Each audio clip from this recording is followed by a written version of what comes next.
तेजस्वी यादव को बड़ा झटका।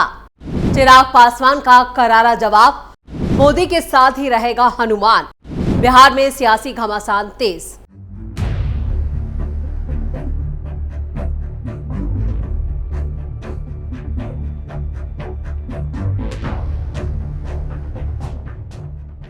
नमस्कार, आप सभी का बहुत बहुत स्वागत है। आप देख रहे हैं स्पेशल स्टोरी। मैं हूं परवीन शेख।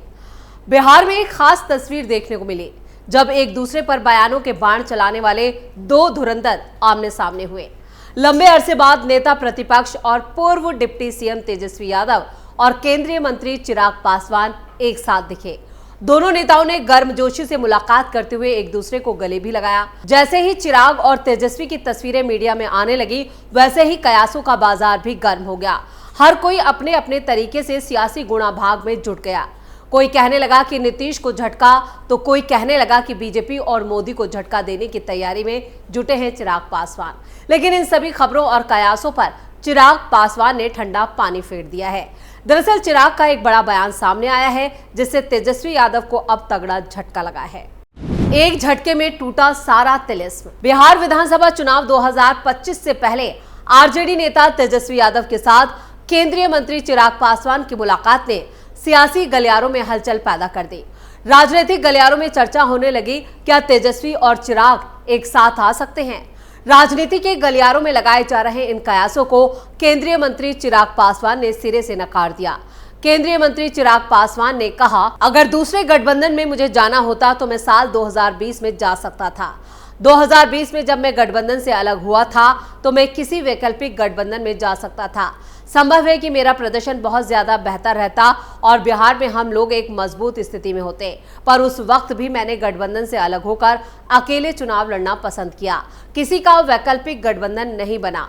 मीडिया में जिस वीडियो का जिक्र किया जा रहा है, तो मैं साफ कर देना चाहता हूं कि तेजस्वी मेरे छोटे भाई हैं और उनके परिवार को हमेशा मैंने अपना परिवार माना है।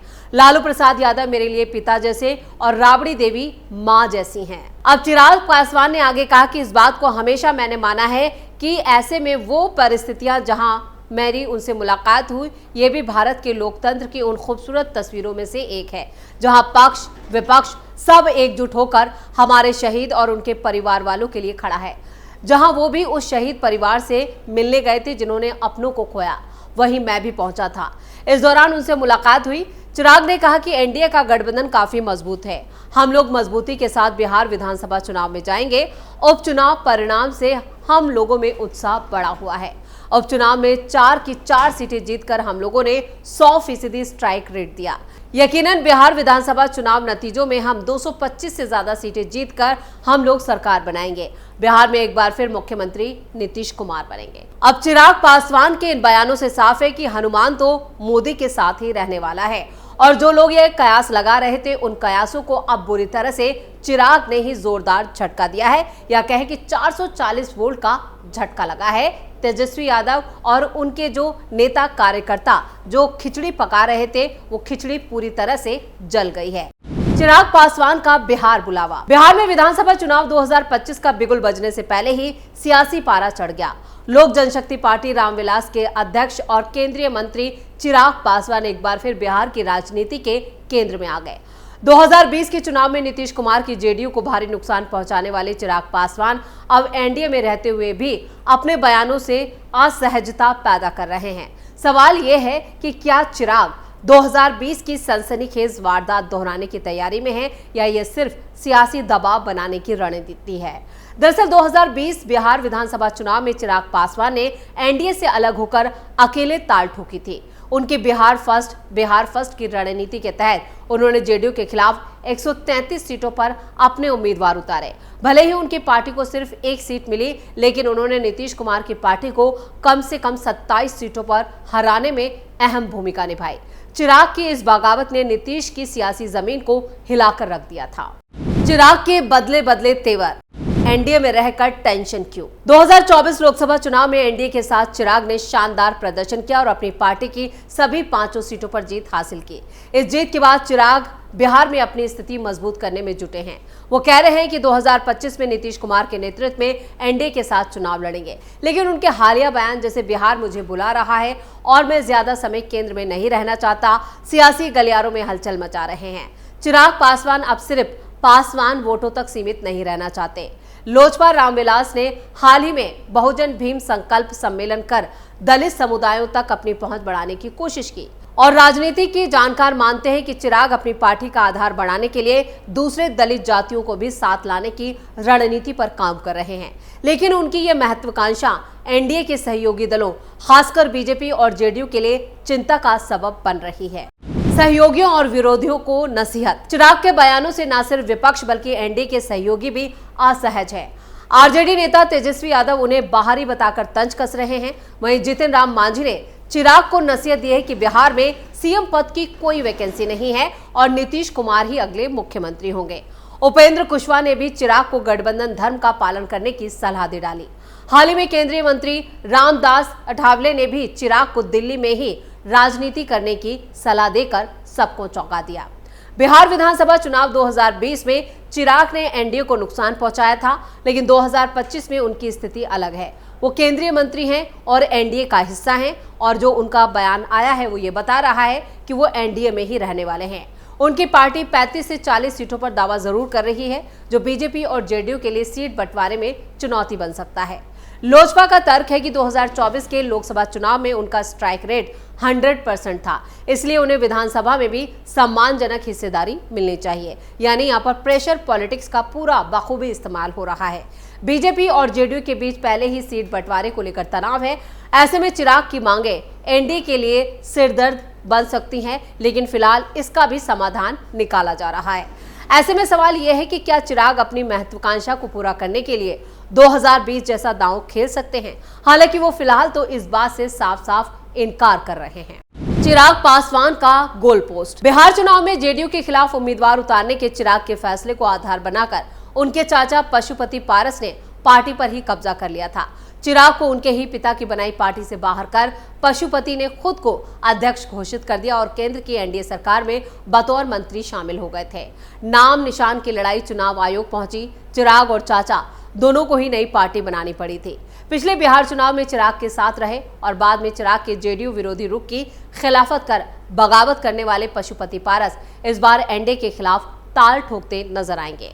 पशुपति पारस की पार्टी का राष्ट्रीय जनता दल यानी आरजेडी की अगुवाई वाले महागठबंधन में शामिल होना यहां पर तय माना जा रहा है, लेकिन अभी तस्वीर साफ नहीं है।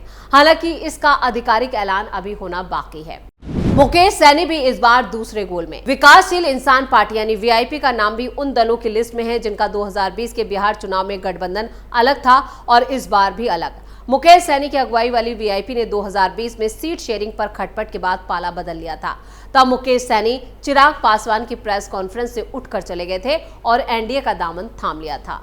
वीआईपी ने 2020 का चुनाव एनडीए के घटक दल के रूप में लड़ा और इस बार मुकेश सैनी महागठबंधन की सरकार बनवाने और तेजस्वी को सीएम बनाने की बात करते नजर आ रहे हैं और इसके साथ वो ये भी कह रहे हैं कि यहाँ पर अगर बात नहीं बनती, क्योंकि वो चोरी छुपे बीजेपी नेताओं से भी संपर्क साध रहे हैं। उपेंद्र कुशवाहा थे ओवैसी के साथ। उपेंद्र कुशवाहा पिछले बिहार चुनाव में असदुद्दीन ओवैसी के साथ थे। तब राष्ट्रीय लोक समता पार्टी के प्रमुख रहे उपेंद्र कुशवाहा ने असदुद्दीन ओवैसी की ऑल इंडिया मजलिस-ए-इत्तेहादुल मुस्लिमीन यानी AIMIM, Bahujan Samaj party BSP और जनवादी पार्टी सोशलिस्ट के साथ गठबंधन कर चुनाव लड़ा था। उपेंद्र कुशवाहा इस बार अपनी नई पार्टी राष्ट्रीय लोक मोर्चा के साथ चुनावी मैदान में उतरने को तैयार है। उपेंद्र कुशवाहा की पार्टी अब एनडीए में है और वो खुद केंद्र सरकार में मंत्री हैं।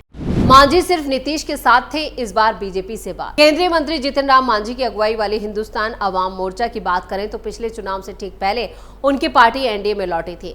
मांझी के एनडीए में वापसी की पटकथा नीतीश ने ही लिखी थी। मांझी को साधे रखने की जिम्मेदारी भी नीतीश की ही थी।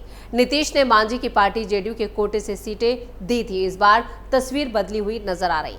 केंद्रीय मंत्री मांझी इस बार 40 सीटों के लिए दावेदारी कर रहे हैं और इसे लेकर बीजेपी के शीर्ष नेताओं से मुलाकात करते नजर आ रहे हैं। यानी अभी तो मामला सीट शेयरिंग पर ही उलझा है, लेकिन चिराग पासवान की जो मांग है उसमें भी एनडीए में थोड़ी खटपट जरूर है। लेकिन चिराग पासवान का जो बयान अब आया है कि उन्होंने कहा है कि मुझे अगर गठबंधन बदलना होता तो मैं 2020 में ही बदल लेता, लेकिन मैंने अलग अकेले चुनाव लड़ा, लेकिन इस बार वो गठबंधन के साथ हैं। यानी उन्होंने सीधे सीधे कहा है कि वो मोदी के हनुमान ही बने रहेंगे, यानी एनडीए के साथ हैं, एनडीए के साथ ही रहने वाले हैं। इससे बीजेपी खेमे में थोड़ी खुशी और एक राहत की सांस जरूर ली है, लेकिन अभी एनडीए में भी पूरी तरह से तस्वीर उलझी हुई ही नजर आ रही है, क्योंकि जो दूसरे दल हैं, जो छोटे दल हैं, जो सीटों की जो दावेदारी कर रहे हैं, उसमें कई पेच फंसे हुए हैं।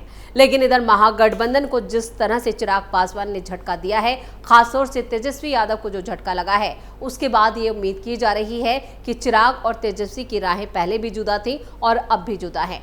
यानी कि जो तस्वीरें सामने आई कि उन्होंने गले लगाकर गर्मजोशी के साथ जो मुलाकात की, वो सिर्फ एक औपचारिकता थी, वो कोई सियासी तस्वीर नहीं थी। यानी इस तरह से सत्ता पक्ष और विपक्ष अक्सर मिलते रहते हैं और उसी का नमूना पेश है। उन्होंने कहा कि वो मेरे छोटे भाई जैसे हैं और लालू प्रसाद यादव को पिता समान और राबड़ी देवी को माता समान बताया है। यानी ये सिर्फ एक औपचारिक मुलाकात थी जो वहां पर मुलाकात हुई, इसके कोई भी सियासी मायने नहीं निकाले जाने चाहिए।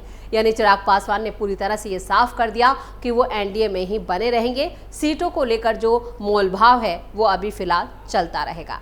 तो स्पेशल स्टोरी में इतना ही। वीडियो कैसा लगा कमेंट करके अपनी राय जरूर दें। वीडियो को लाइक करें, शेयर करें और कैपिटल टीवी को सब्सक्राइब जरूर करें।